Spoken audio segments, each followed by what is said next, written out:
watch party of the Ewok movies? No. No. No. No. Howdy folks, today we're going to be talking about the Ewok movies, because I know there's a lot of Ewok fans that follow the channel, and as we all know, the Ewoks get a lot of unnecessary hate, so let's show them some love. So a lot of people don't realise this, but George Lucas actually had a lot of involvement in these movies, and he's even credited with writing the stories to them.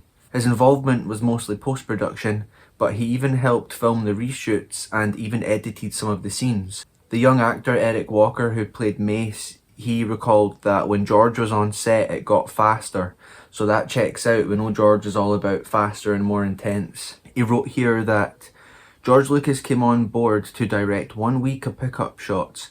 I actually have the first day reshoot call sheet that lists him as the director. So the actual comeback into directing by George Lucas was not episode 1 but on Caravan of Courage. He says that George Lucas is much more technically oriented and everything runs at a much faster pace. And then he goes on to say that the director who actually directed the actors did a really good job because he was really good at getting the emotion out of them. But he also said that he did love working with George because it was nice to see the master at work. He really knew what he wanted but conveyed it in a different way. And this is something we've heard mirrored in the prequel behind the scenes stuff from those actors. He was not there every day, but he did come to the set more than once to see how things were going on. One of the pictures I have that was taken with us together was when he visited the set on the day when we were filming the Magic Pond scene on Skywalker Ranch. I would have to say he visited the set about once a week to check on things. It was obvious when he was on set or about to arrive because suddenly the whole crew started to work much faster. A lot of the special effects that were used in these movies were what you'd call primitive, so it was a lot of like forced perception and glass paintings. So kind of back to basics there. And George basically told them to go out and have fun. During the production, Lucasfilm provided Warwick Davis and Eric Walker with a film camera, and they thought that would be educational for them. And basically they filmed a documentary about the behind the scenes making of the movie. That's something that was never published or put on like the DVDs, but you can find it on Eric Walker's YouTube page, which is pretty cool.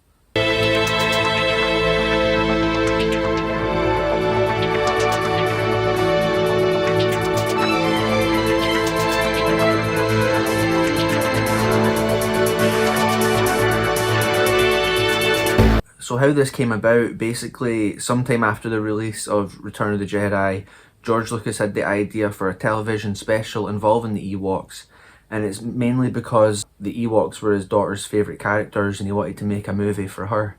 George later commented on the production saying, "I hadn't done any TV and it was a chance to use many people in the company who hadn't had much experience with live action production and experiment a little. The economics of TV are vastly different than the economics of film. It was done for very little money." And I think that's really apparent when you watch these movies. So we'll start with Caravan of Courage, the Ewok adventure. And first of all, I want to list all of the real world animals that appear in this movie. You've got a goat, a llama, a pony, a rabbit, a ferret, chickens, an owl, a horse, a lizard, a mouse, and then you've got these big spiders, but granted they were like large and fake and really terrifying. And then obviously you've got the Gorax, which is like a giant. And then the other thing was, I don't remember the name of it, but it was done basically with claymation, and a lot of that stuff looked really creepy and cool, like in the nighttime shots, but when you saw them in the daytime it was like really crude and badly done. But I guess it was good for how cheaply it was done for TV at the time, you know. Another thing that took me out of it at first was the narrator who was like telling the story, but then the more it went into it, he was actually given quite a lot of like Ewok lore, which I thought was pretty cool, and it was kind of like reading a child's storybook. The movie had a lot of those fades and screen wipes that you see in the main movies, which really added to that kind of Star Wars vibe throughout the movie. And again, I mentioned the special effects, but those glass paintings and like background paintings are beautiful. I actually thought that the child actors were really good. Obviously, Cindel's really young, so she actually looks terrified most of the time. Especially Mace, to be honest. He was obviously, a bit boisterous, and he really didn't like the Ewoks at first. Like, I was kind of annoyed when he was pushing the Ewoks around.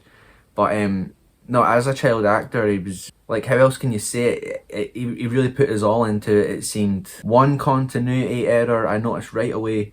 There's a part where Mace puts his arm into a tree to try and grab this creature, and it pulls him in. And then when they finally get him out, it's like this big monster that's grabbed him. But he basically hurts his hand, and then in the very next scene, it's his left hand that's all like irritated and like rashy and or like burned or something like that. It was a bit strange. I wonder if that was one of like the reshoots, and it obviously didn't get conveyed which hand it was. No idea. But nothing else really comes of that later on, from what I remember. So it's whatever. The other thing I noticed was the part where Mace ends up under the pond and he can't get out. There's like something stopping him. And like everyone else is like really far away from him, and all of a sudden Cindel's like, "Oh no, Mace needs help."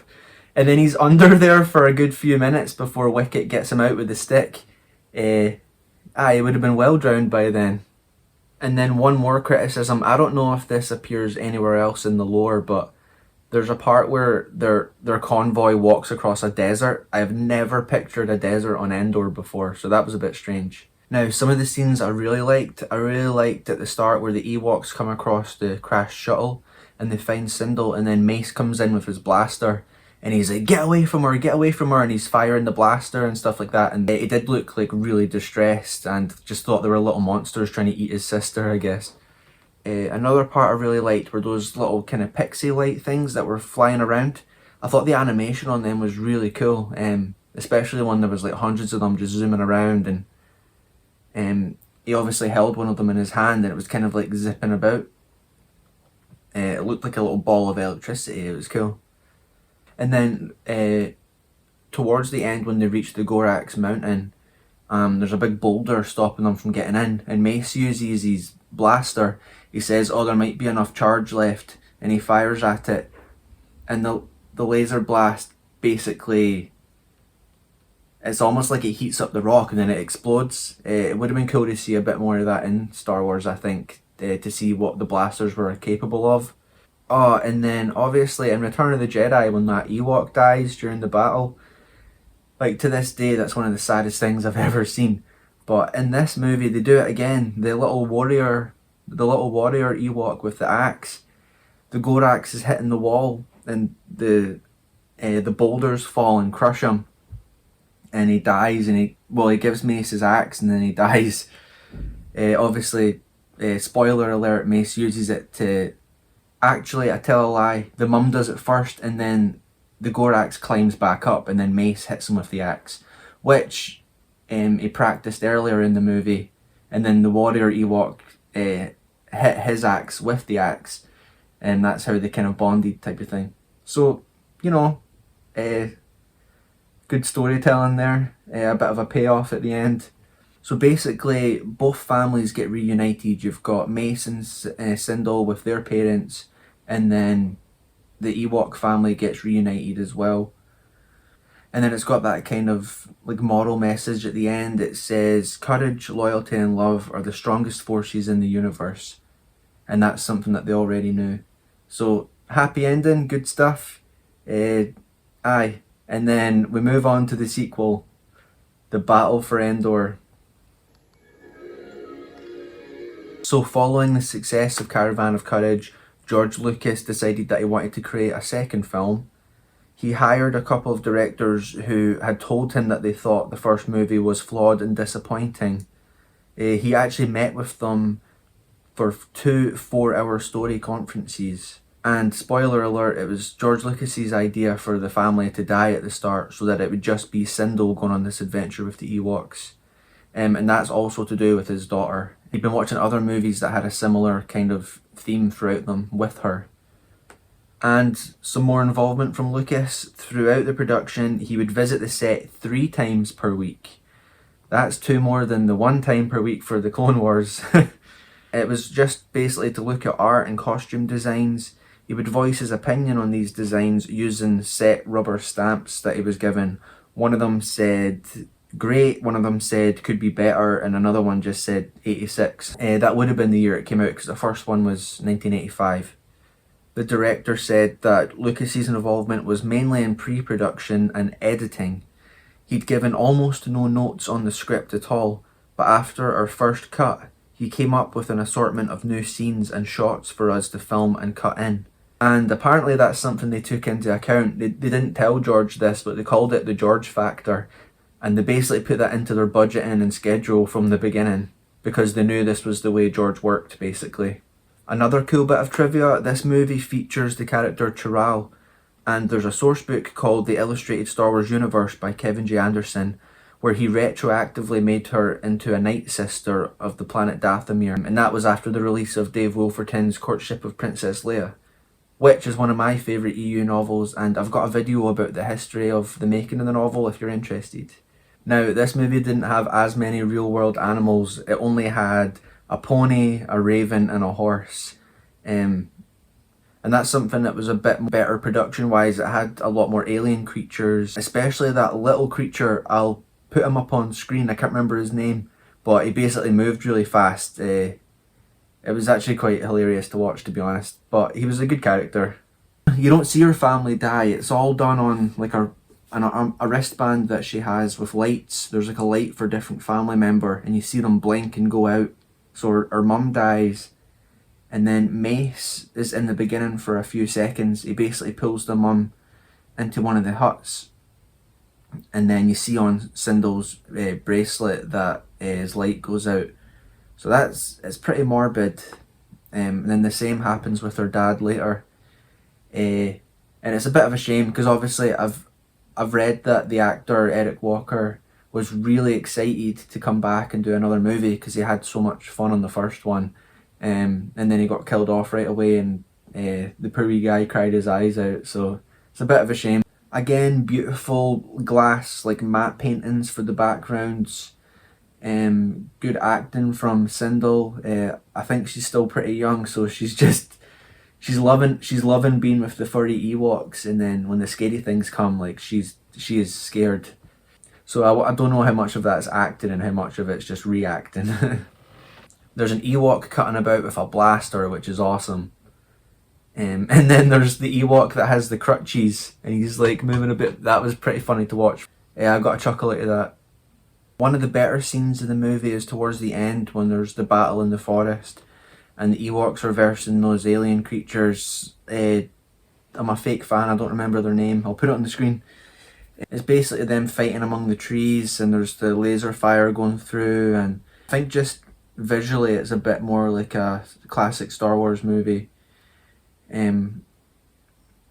Like some of the scenes could have been like picked out of Return of the Jedi, basically. It was really cool. But personally, I mean, I know most people will say that the second movie is the better of the two, but I really prefer the Caravan of Courage for whatever reason. Just enjoyed it more.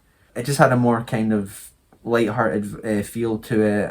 I just preferred the story. I liked the idea that they'd crashed on the planet, they'd lost their parents, the Ewoks helped them, they kind of went on a wee journey, they picked up some friends along the way, and then they defeated the Goraks at the end, and they were all reunited, and happy ending, you know. Which is weird, because Empire Strikes Back's my favourite Star Wars movie, and it's bleak and dull, and has that that cliffhanger. So it's just the way it is. Let me know in the comments which one you prefer and why, and hopefully you can be a bit more articulate than I am. Now, these movies were considered to be part of C canon, alright, and officially they're set in 3 ABY, so that's 3 years after A New Hope, the Battle of Yavin.